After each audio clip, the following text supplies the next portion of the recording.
Welcome to the Sacred Dance Summit. I'm Leslie Zehr, author of The Alchemy of Dance, Sacred Dance as a Path to the Universal Dancer, and your host for this summit.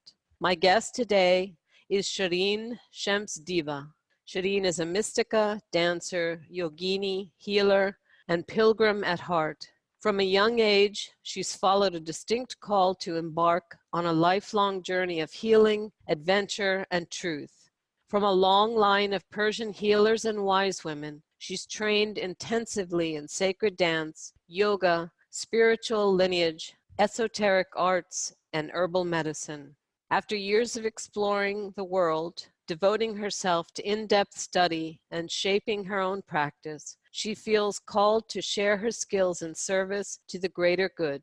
Bringing together all these riches has led her to develop her method for Essence of the Feminine. For the past decade, Schirin has taught sacred movement medicine through feminine-aligned yoga, sacred dance traditions from the Middle East to India as a transformational and empowering experience, various esoteric traditions seen through the feminine lens, lunar rhythms, and holistic lifestyle choices. Whether alone or in a circle of sisters, the practices serve the experience of connection, naturally arising wisdom, intuition, vitality, creativity, healing, and joy. She has led workshops and retreats in New Zealand, Australia, Bali, Thailand, India, Germany, the Netherlands, Portugal, Greece, Turkey, the USA, and Guatemala. She has taught at renowned festivals such as the Bali Spirit, Agape Zo, Symbiosis, Lightning in a Bottle, and others. As a multidisciplinary dance artist, she regularly performs live with world-renowned musical acts at festivals and concerts.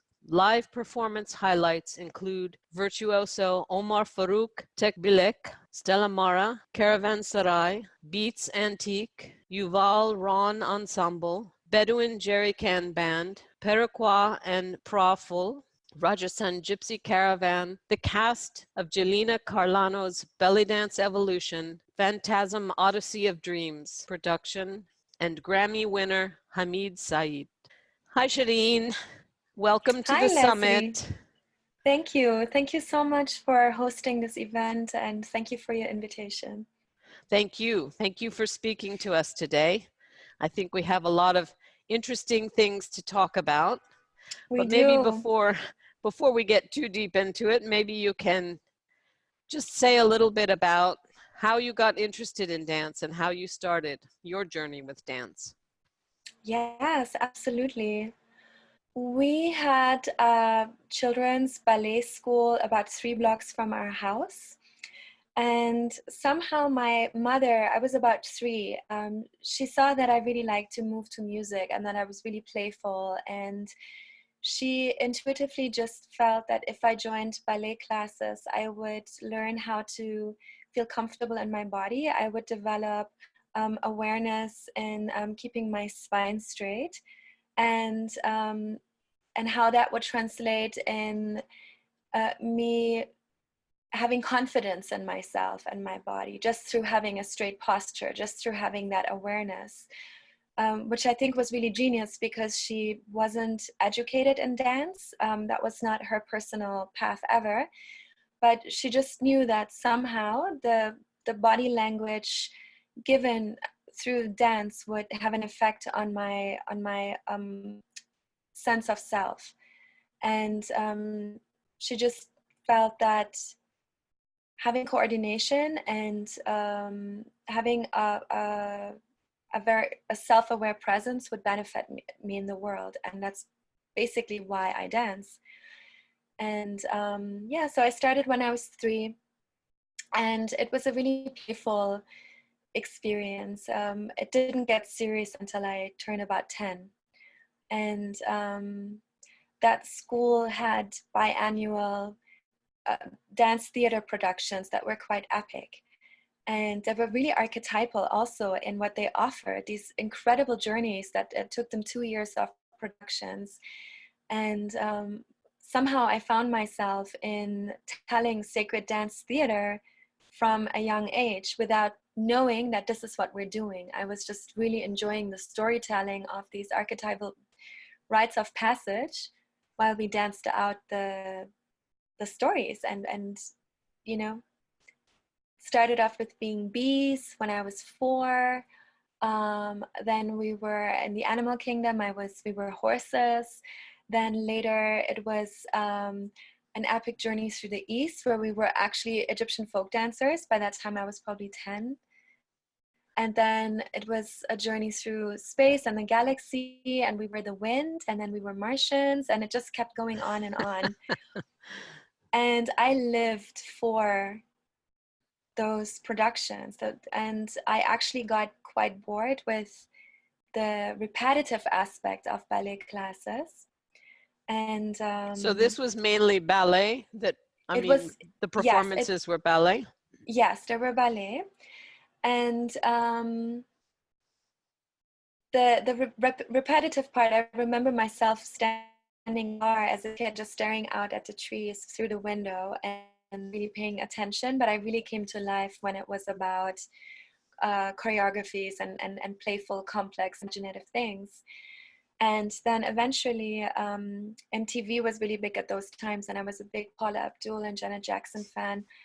And they started offering those kind of dance classes and jazz dance classes at the school as well. So by the time I was 10, I also joined those. And then for the productions from when I was 10, I would dance ballet and the other styles, like in those music videos. And I just loved it so much. And being Persian, my body was, compared to, I grew up in Germany, to German kids, premature. I got my moon when I was 10, so I started filling out and getting curvier than other girls by a young age. All of a sudden, that became a problem in the ballet class, and I was encouraged to watch my diet. I was 10. All of a sudden, they wanted us to show up 5 times a week, and it just became strict and unhealthy, and I didn't see the joy in that anymore. So I only did the jazz dance and hip hop classes and other classes from that point on, because I didn't have that same pressure and negative body image message that really wasn't good for me, since it was difficult enough to be so different anyways to other girls. I was taller, I was curvier, you know, none of them were hitting puberty yet, and I had. And so yeah, that became a problem in that kind of dancing. So I had to find my way with it. And so that's just the beginning. When did it turn to being more sacred type of dance?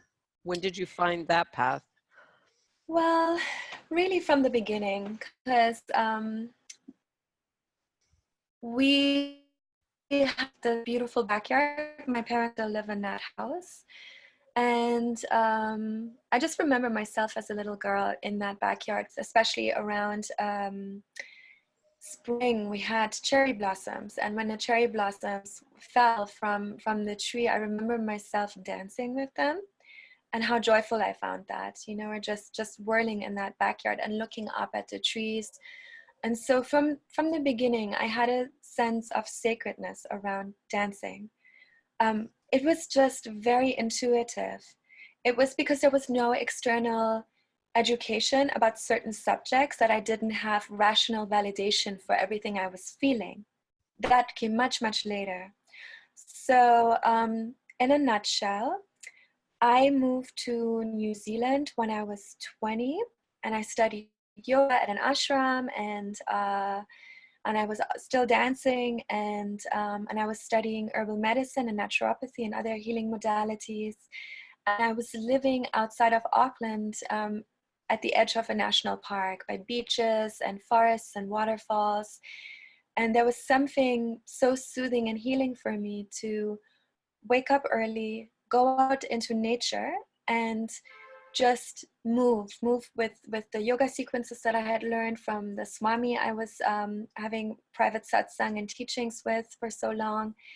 And I woke up and I went by my feeling. So some mornings it was the beach by a certain rock.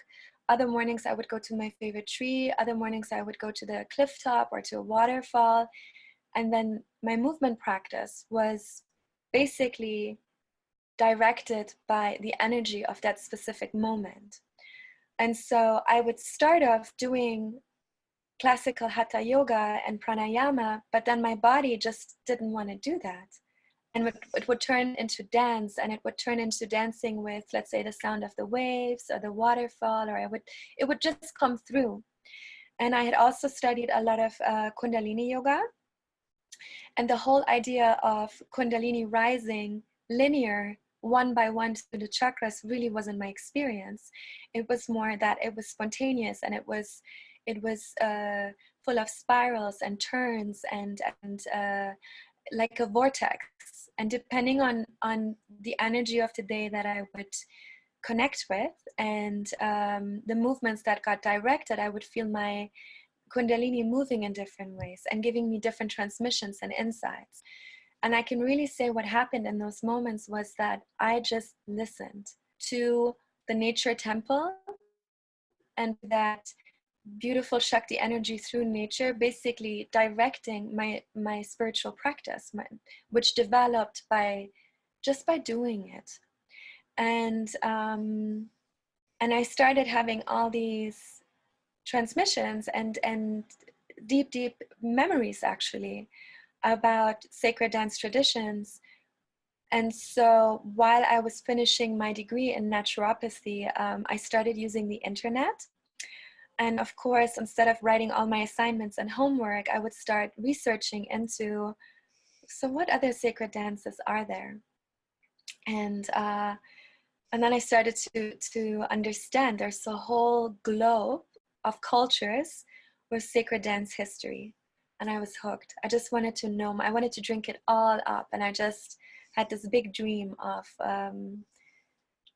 studying and immersing and learning and becoming like a walking book of knowledge, like an encyclopedia. That's what I wanted to be. Yes. And then I would regularly go back and visit my family in Germany. And at that time, there wasn't much in terms of international dance offered in New Zealand, but in Germany there was. And so I found this dance teacher. Her name is Shahrazad, and she was exactly what she still is. She's in her mid-60s now. She's been dancing forever. One of the pioneers, actually, in the sacred dance movement and Raqs Sharqi movement in Europe, and also in the United States, when she started in the late 70s.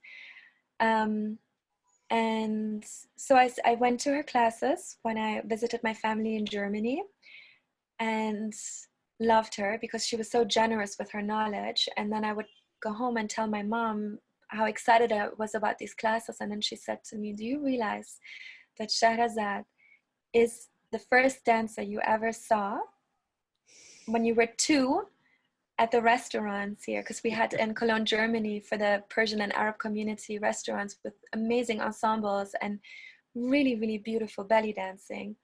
And I used to go after her.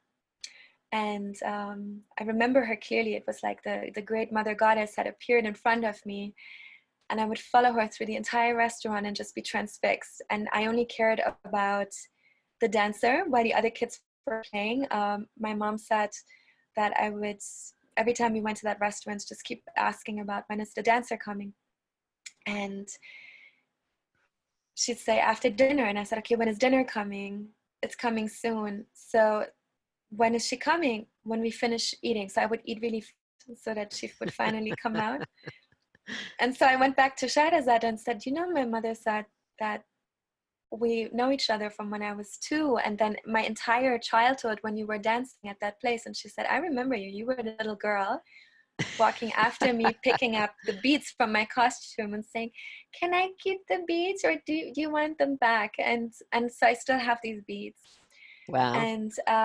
And so she was the first one I took comprehensive sacred dance classes with in diverse traditions from North Africa, all the way east, dervish whirling, Persian dances, and Indian dances. And I would only get her in chunks when I would go to visit Germany. And then I would go back to New Zealand and mostly study through YouTube and DVDs at that time, and then saving all my money, and for when I had times off work, because by then I was working as an herbalist, naturopath, and healer full time. So I would save everything, and on my days off and my holidays, I would go and take workshops and intensives around the globe dancing, until eventually I decided to leave my job and everything and do that full time for some time.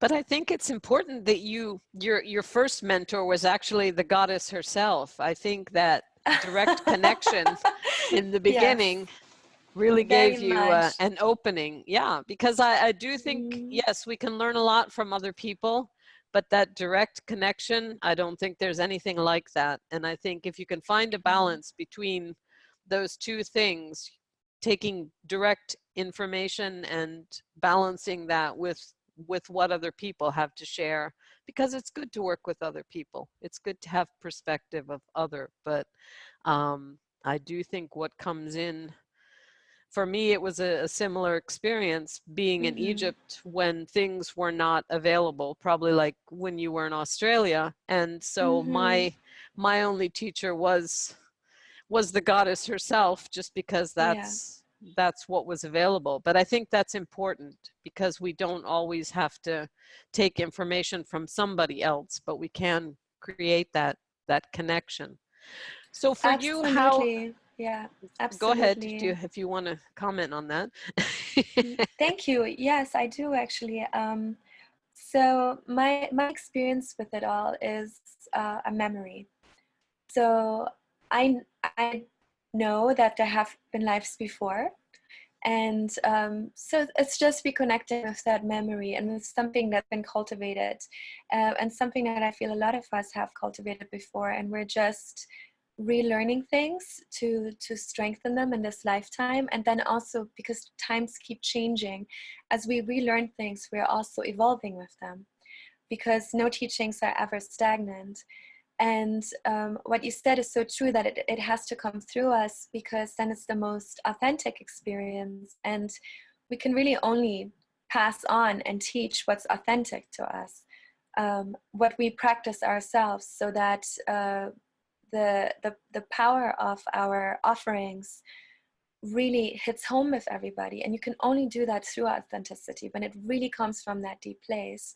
Because if we offer something from the surface, it will only ever touch the surface of other people. And yeah, so I think it's always important to keep that in mind, that we can only give what we have inside. And so the deeper we source, the more we have to give. And we can dance our own dance. I think even when I teach students, I say, Yeah. okay, here, I'm teaching you something, but now take that inside of you, let it gestate, and birth it out as your own dance. Yeah. Because as you said, it's not authentic. If it's not your own, you can't just repeat, especially when it's something sacred. I suppose a Yes. choreography, you could repeat somebody else's choreography, but if you want to have depth to whatever it is that you're doing, and I keep pressing on this point, because I want to encourage people who are listening, and I'm sure you do as well, because it Oh, sounds like we have yes. a similar process, to go inside and to find that connection. What other people have to teach you is important, but none of it Absolutely. is as important as what you can bring forth yourself. So find Yeah, that. I completely agree with you. And that's why I teach in a circle, and I don't teach in studios with mirrors. And what I've noticed is that, I mean, I do separate classes. So there's the holistic dance movement, dance medicine, sacred dance classes, where we focus on the inner experience. And then I also separately actually offer technique classes that have a mirror. And sometimes when I work with women long enough and we cultivate together long enough in sacred dance, eventually we might turn to a mirror. And so what I see is that when we're without the mirror, the women naturally tap into their inner dancer, their capacity to dance. They go within, they connect, because we're talking sacred dance. Sacred dance is about our relationship and intimate experience of the divine. So when we are in that circle and we're in that safe space where we feel we can tap into that, the movement is beautiful. It's just coming out. There's no doubting. There's no shoulda, coulda, woulda. And then the moment with the same women, and I'm talking a lot of the time inexperienced dancers, inexperienced in technique, they would just get it and they would move as if they had done it forever. And then the moment we turn to the mirror, the inner critic kicks in and the entire body freezes. They don't move the same way anymore. They lose faith in themselves, and then they start dissecting themselves. And I always point that out, because I say, look, when you trust yourself and when you connect it, it shows in your entire movement flow and sequence. There's not that blockage of that voice that shreds you apart, you know? And while we're doing sacred dance, it's for that connection to free you, to bring you into your power. And so the relationship with the mirror is a very tricky one. Mm-hmm. That's also a teaching, but we do that later. Well, and it's what it feels like. It's not what it looks like. And no. I think people try to, as soon as they see themselves, they try to then fit your movement onto their body, and that doesn't necessarily, it's like clothing, you know, something might look good on you, it doesn't look good on me, and that's fine, but we need to accept that our own bodies are going to move in a very different way than somebody else's, and it's what it feels like. I also usually have a very dark room. Maybe we just have candles and the lights are very low so that people are into their inner world rather than even looking at anybody else. Or the same thing, I don't use mirror. I make them turn away from the mirror. If the studio has a mirror, then it's at our backs, or it's at their backs, so that they can't look at themselves. So I'm very happy to hear that we agree on that point. Yeah. So for you, how does sacred dance translate into life? Yeah, very much actually. So to me, dance, when I look at the entire creation of our world, it's basically energies dancing and moving with each other. It's about being an open vessel. It's about being in the moment and responding and dancing with the truth of that moment, from a place of connection, from a place of truth, and especially from a place of connection with something inside ourselves rather than something outside of ourselves. Because that's the whole problem, you know, as soon as we disconnect with that deep knowingness that's somewhere inside of us, you know, actually in every cell nucleus and beyond, that's when we're moving out of alignment, and that's when things start kind of being out of order.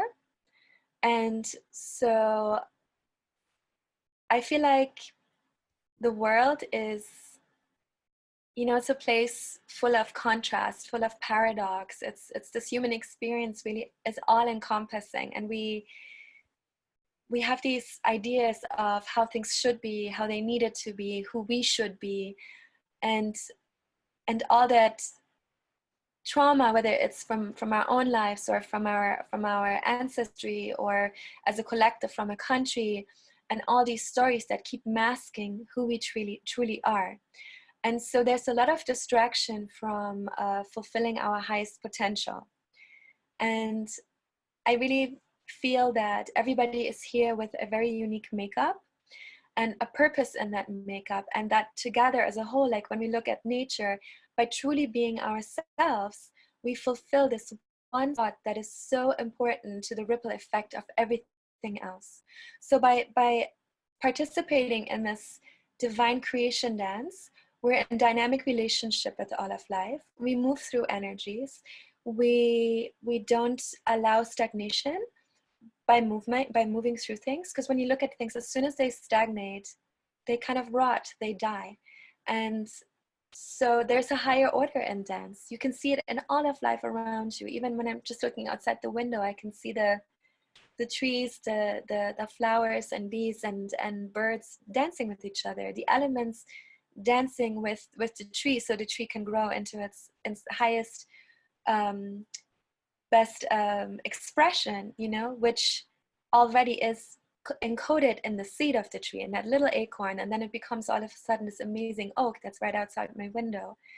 And that's why I feel dance is so important, because we're tapping into the pulse of life, the movement, and that inner connection that can only in that place show us who we're truly meant to be, and how to grow into that information, how to make the most of it. You know, moving through things helps us with accepting how things are, because, you know, it's never going to be perfect. Everything is imperfect, and that's perfect, actually. And so it also reminds us that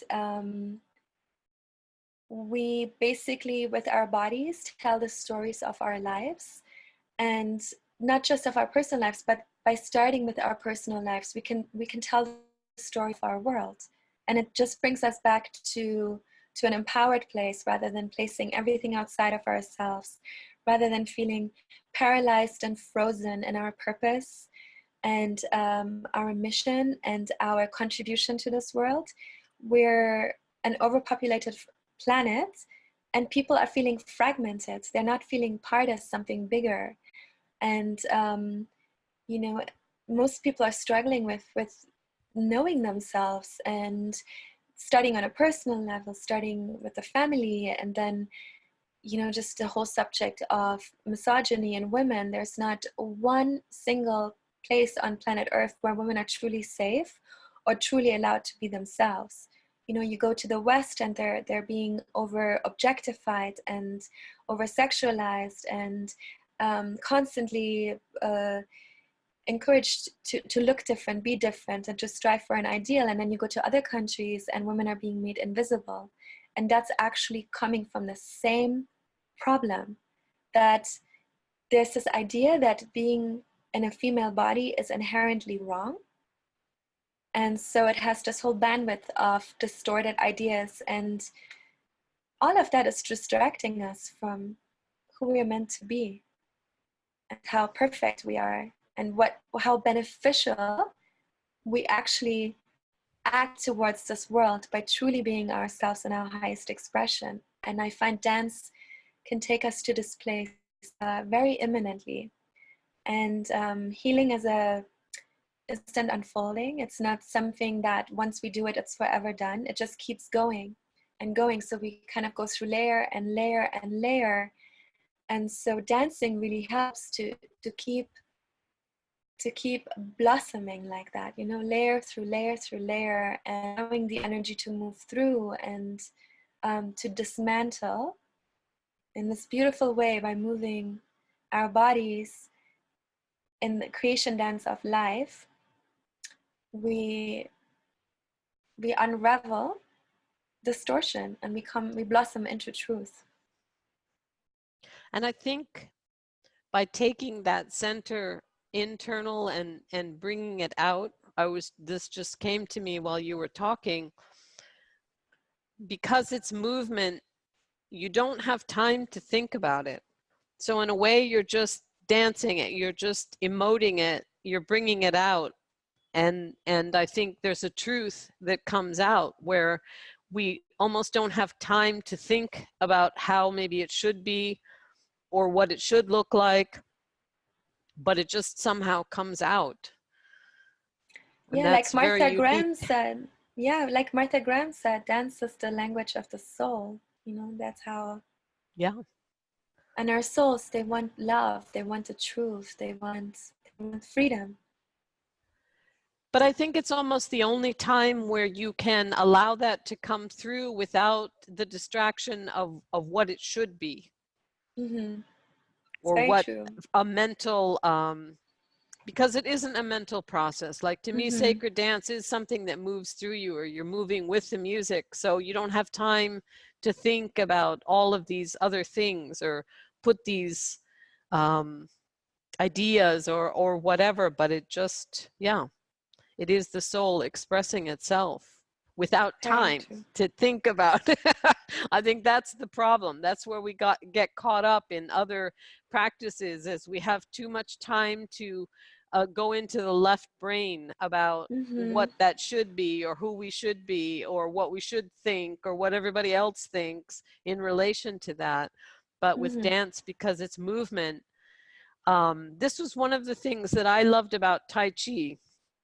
Mm-hmm. It was for me, yoga, I start to space, I get into a posture and I space out, which obviously is not what I'm supposed to be doing. But with Tai Chi, because it was a constant movement, I couldn't do that. Like I had to be in that process. And the same thing with me and dance. Like it's continual. So I have to be in that process, and it doesn't allow my mind to step in and to start to have ideas. So I think dance is unique in that respect, because it is this, you'll fall down. If you get distracted, you won't be able to continue the movement. So I think maybe it distracts us from going into too much thinking, Yeah. and allows us to be present. Yeah, I really hear that. Yes. Yes, I really hear that. I feel that. And I've experienced just what you said too. Mm-hmm. And it's interesting what you said about movement and stagnation, because that's one of the teachings of Hathor, is that things are alive, that are alive move, and things Mm-hmm. that stagnate are in decay. So it's a very Mm-hmm. old concept of how much we need movement. Very Let's talk much. let's talk a little bit about the body as a vessel. Mm-hmm. So, as part of the patriarchy, we were taught to disconnect from our bodies.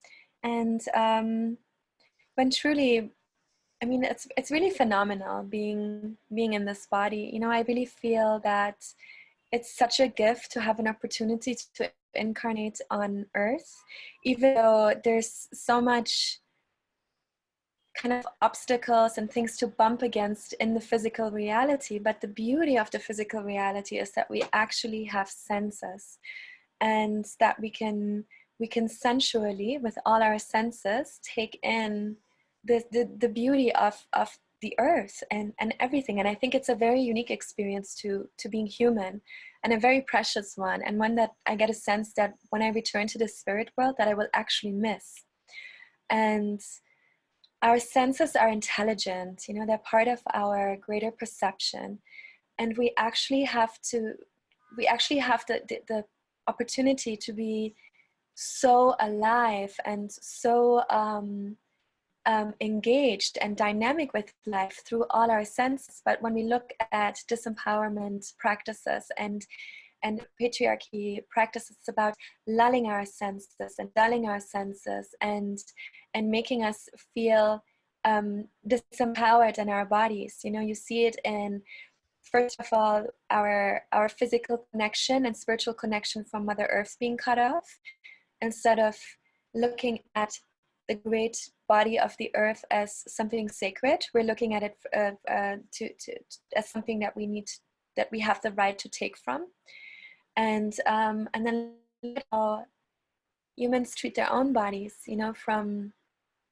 from not looking after themselves, from to actually not having even the slightest awareness what self-care and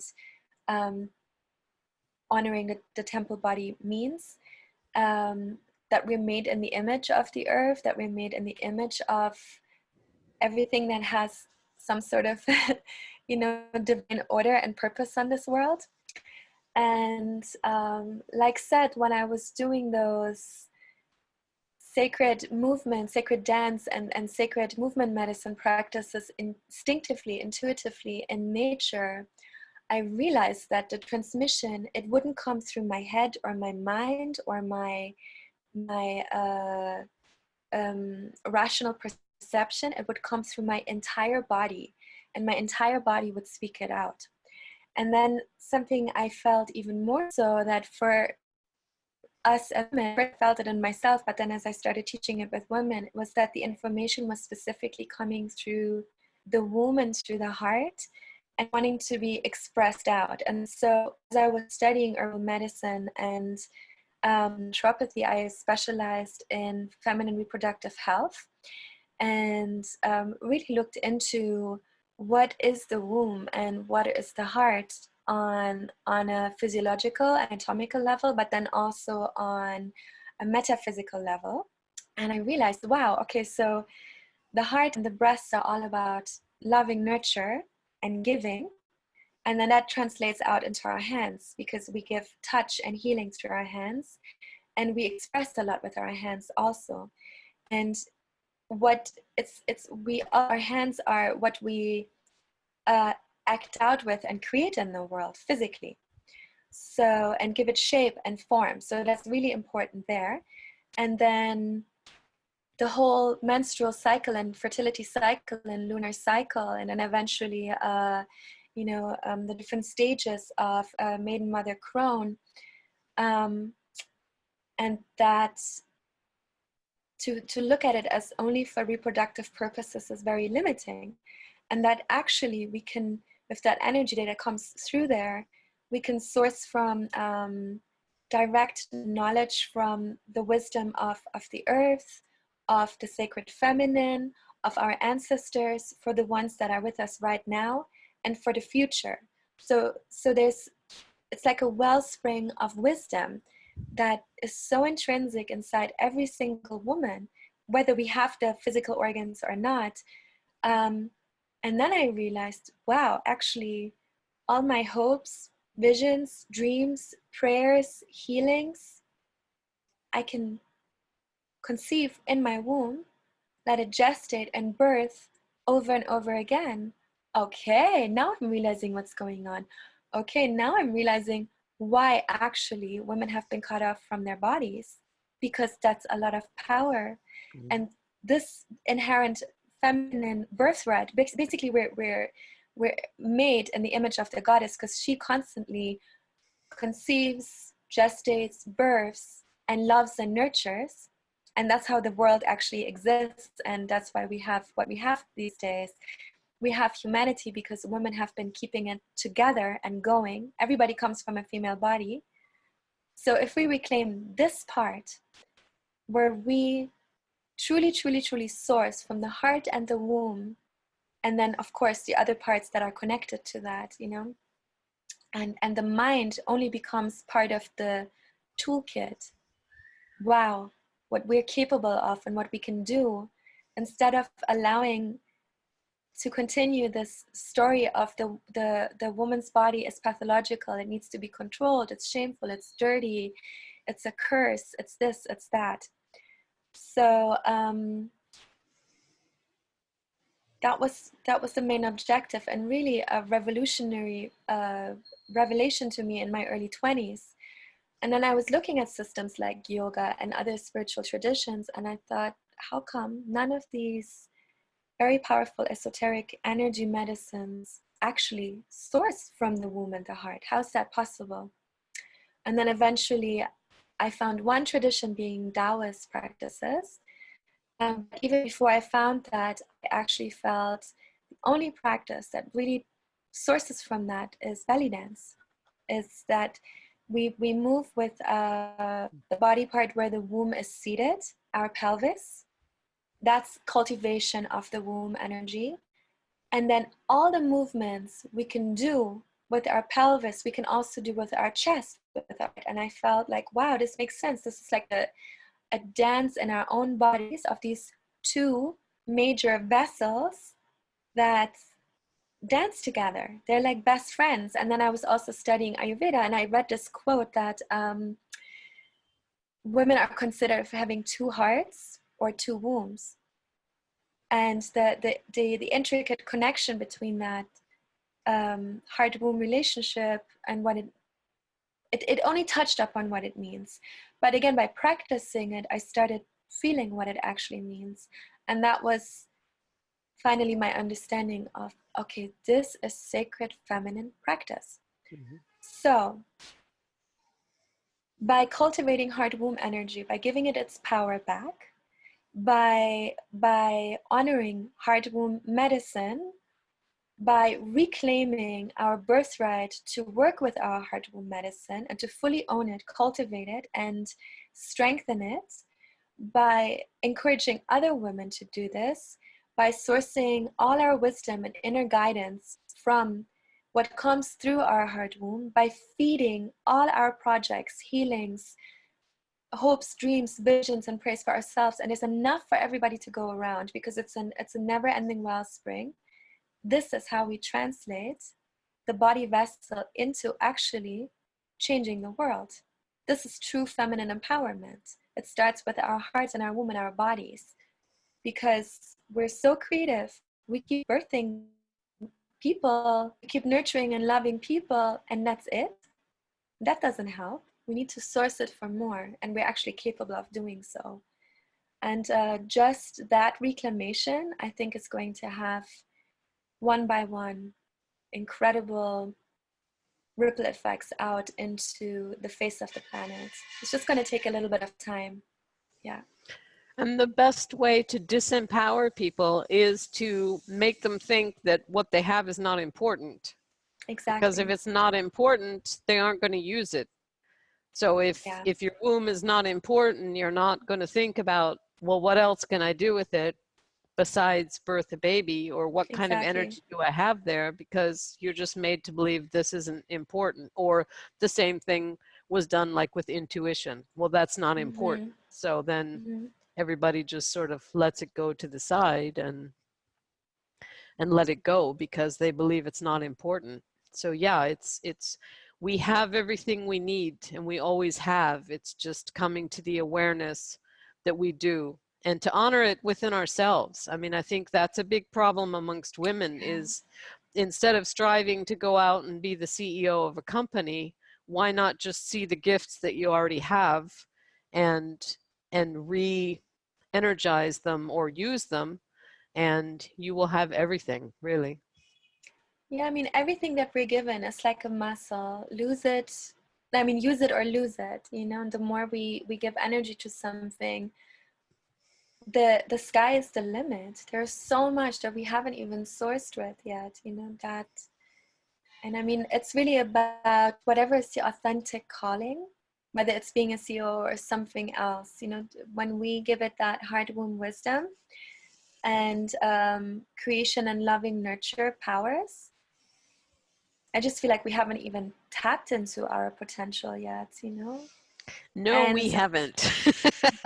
And then also, obviously, by applying the same methods, we're getting the same results, and the results are dire that what we're facing these days on the planet. So by actually tapping into that higher truth, that higher divine order, and those kind of messages, that I feel like that's the only way we can actually reconstruct a world that is truly in service to something greater and better and abundant and enough for everybody. And if we keep doing the same methods, we're just going to keep getting even worse results. So we have to start there. And I believe also for men, they also have certain wisdom and power centers. They're just a little bit different to women, you know, and that's okay. And It's they've totally been okay. disempowered as well. I mean, like you said, the patriarchy is about hierarchy and systems. It's not so much about men and women. They've been disempowered by the patriarchy as well. So we all need to reevaluate and see what we can do moving forward. So tell us a little bit about feminine spiritual practices. Yes. So this answer pretty much connects with the things I've been saying before. And, you know, throughout the last couple thousands of years, we were taught that spirituality means to disconnect from the physical existence, to negate life, to feel shameful, to feel like it's all just an illusion on the planet, and that somehow we need to escape and disengage and become really detached. And I find that's never worked for me. And I find that there's a real gift in being able to manage our mind so our minds are not out of control. But I've never felt true healing and just meditating life away and negating this existence, this experience we have. It feels like such a waste of this gift of being on earth to just want to meditate it all away and negate it and only connect with the spirit somewhere else where the grass is greener. And I have only experienced true healing by embracing life with all its beauty and all its ugliness, all its joy and all its sorrow, for just what it is, this really alive, radiant, juicy experience that is ultimately so beautiful. You know, it's such a unique gift. And so I feel like feminine spirituality, because our bodies are life givers, our energetic matrix is about giving life and giving love. When we look at our bodies, I'm just talking the very basic physical expression of, let's say again, our wombs and our yonis, our vagina, birth canal, how soft and how strong we are at the same time. It's this very wonderful paradoxical quality of the same truth, incredibly soft and incredibly strong at the same time. So we're capable of multitasking. And part of that is that we're very capable of integrating the whole spectrum of human experience. We can really feel a lot of pleasure and a lot of pain. It's archaic within us. And the only way to really find that endurance is when we do it together as women. You know, also in a bigger sense, of course, with also with men, but it kind of starts in this shared experience of pleasure and pain. That's the support structure, the acceptance and compassion and nurture that we also get from each other. And it's very inherent to us. And so as life givers, why not say yes to all of life? Why not be fully embodied in this life? Why not be fully present and really engaged with the wellspring of life? And feminine spirituality, since we're made in the image of the great goddess, like I said before, is very dynamic, and it's about being in a reciprocal relationship with all of life and dynamically co-creating our reality rather than sitting back and letting everything just happen. You know, so by feminine spirituality, we engage with everything we've been given, the gift of the present moment, instead of trying to eradicate it and one day it's going to be better, and one day when I meditated it all away, when I go to the cave, when I'm back into the spiritual realms. It's also about the idea that we need to be austere and in poverty and in scarcity to be spiritual. That's all not true. Mother Earth is so bountiful and there's enough for everybody. So by practicing from this capacity that our bodies and our spirits are givers from this place of never-ending overflow, which is the truth of the actual nature of the divine feminine, we can actually spiritually be aligned with a bountiful, healthy, harmonious relationship. You know, and it's practicing the divine feminine also means embracing our inner masculine. You know, we all have feminine and masculine qualities within, and that's important. It's like being given a left brain and a right brain. As soon as we give only more emphasis to one aspect of ourselves, there's an imbalance. So it's about embracing our full capacity. And it's like having two wings instead of one. You know, we can fly and soar with both wings healthy, but if we just have one wing, we can't fly with it. So yeah, this is, and then as I mentioned before, the importance of feminine practices is to work with the heart womb wisdom and to cultivate that out into our entire bodies, and to basically then share it with other women, and then to share it out into the communities, and encourage men to also find their ways with their heart womb wisdom, not with their hara. They have a different, but they have deep wisdom in their hearts, and then they have wisdom in their hara, in their other life-giving center. And yeah, and Shakti, the divine feminine, is in constant movement and constant unfolding. It has a spontaneous nature. So linearity only has so much of a real place. And there's nothing wrong with linearity, but we're taught to stick to the rational and the linear and completely negate the curvaceous spiral truth of our mother nature, which always works out. There's higher intelligence to it. So by practicing feminine spirituality, we're basically tapping into what already is here instead of trying to eradicate it. And this method that you've created, Essence of the Feminine, is that mainly sacred dance, or what's involved in this practice? Yeah, I mean, there's a lot of sacred dance. The biggest body of it is sacred dance for sure. But like said, every sacred dance tradition brings with it a spiritual school of thought, a spiritual tradition, which is really all encompassing to those areas. And eventually you see the common thread that goes through all these spiritual dance traditions, and how they weave together.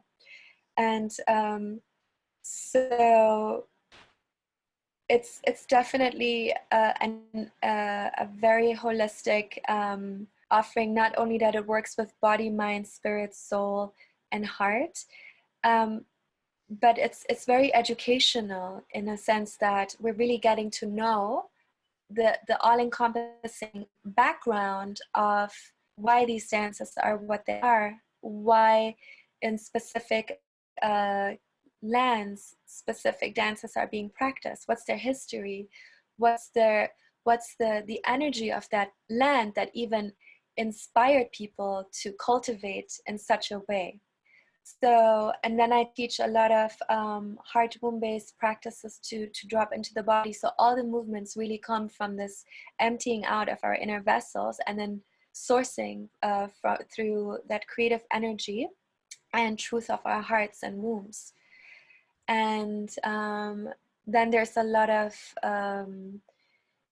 group exercises. There's a lot of room for personal time as well, and then it just keeps branching out and further holistic health and healing and philosophical aspects of life, depending on how much time we spend with each other.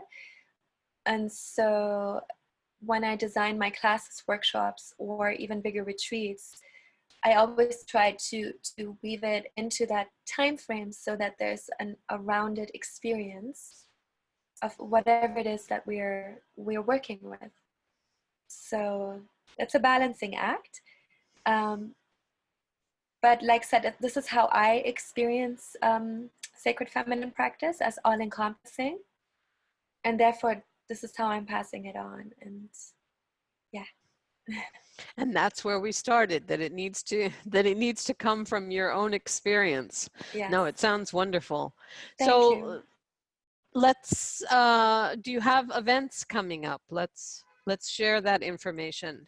Thank you. Yes. So in November, I have a couple of performances with my music project Caravanserai in Topanga, Los Angeles, and in San Francisco. Then I'm going to New Zealand, where I will be teaching Essence of the Feminine formats in Auckland, Wellington, and in Raglan and East Cape, Gisborne area. And then I'm going to Hawaii for December, January, and will be offering Dance of the Feminine, Essence of the Feminine in Maui at the beginning of December, and then going to Kauai and offering regular classes and also a couple of weekend immersions. And when in Kauai, I'm collaborating with a dear friend of mine, Puala'a, who will be offering her hula gift, you know, because since we're in those islands, I think it's really important to always weave with the sacred dance traditions of where I am at, since I travel so much, and invite local wisdom keepers in so that it becomes an exchange of the teachings. Yes, so I'm really looking forward to that. And then for next year, there's still things on the horizon in Romania, in Bali, a couple of offerings, and more in the US. So stay Excellent. connected. Yes. So people will be able to experience your work, hopefully. We'll keep people informed about where you're going to be. And we have your contact information on the page so people can connect. And you also have a free gift for our listeners. So tell us a little bit about what that is. Yes, gladly. Thank you, Leslie. So the free gift is a meditation with about a journey into our inner sanctum, into our rose garden. And that's inspired by my Persian upbringing and Persian background. The backyard I was telling you about is a beautiful rose garden. My father is an avid rose gardener. And the teachings of the rose have been revealing me as a little girl. And I grew up with Sufi mystical poetry from Rumi, Hafez, Khayyam. And so I found a lot of solace and beauty in the relationship between love, lover, and beloved, the universal language of that love story, the sweetness of our yearning to constantly want to unite with the divine. And so I found that in my own life, when I spend time with roses, there's a lot of transmissions of that divine truth, beauty, and love, and the experience that we always are, all of those aspects in one. And so the meditation will take you on this inner journey to your inner rose garden. Beautiful. I'm Thank you. looking forward to that. I have a deep connection to the rose as well. So Beautiful. well, thank you, Schirin. Thank you for joining us today and sharing all your wisdom with us and your beautiful experiences. And I hope that everyone will take advantage of this free offer and also follow Schirin. Maybe she'll be somewhere close to you and you can do one of her workshops with her. All right. Thank you Well, so much, thank you. Leslie. Thank you so You're much. welcome. I also And admire your work, your book, your insights. They're very powerful, very accurate. Yes. Thank you. It's an yes, I honor to think talk to you. you as well. I think we have a lot in common. Yes. We're on the same wavelength, so it's a Yes. pleasure to talk to you. And Thank you. Thank you to the listeners for showing up Thank you, and listeners. listening. All right, thank you. Bye-bye.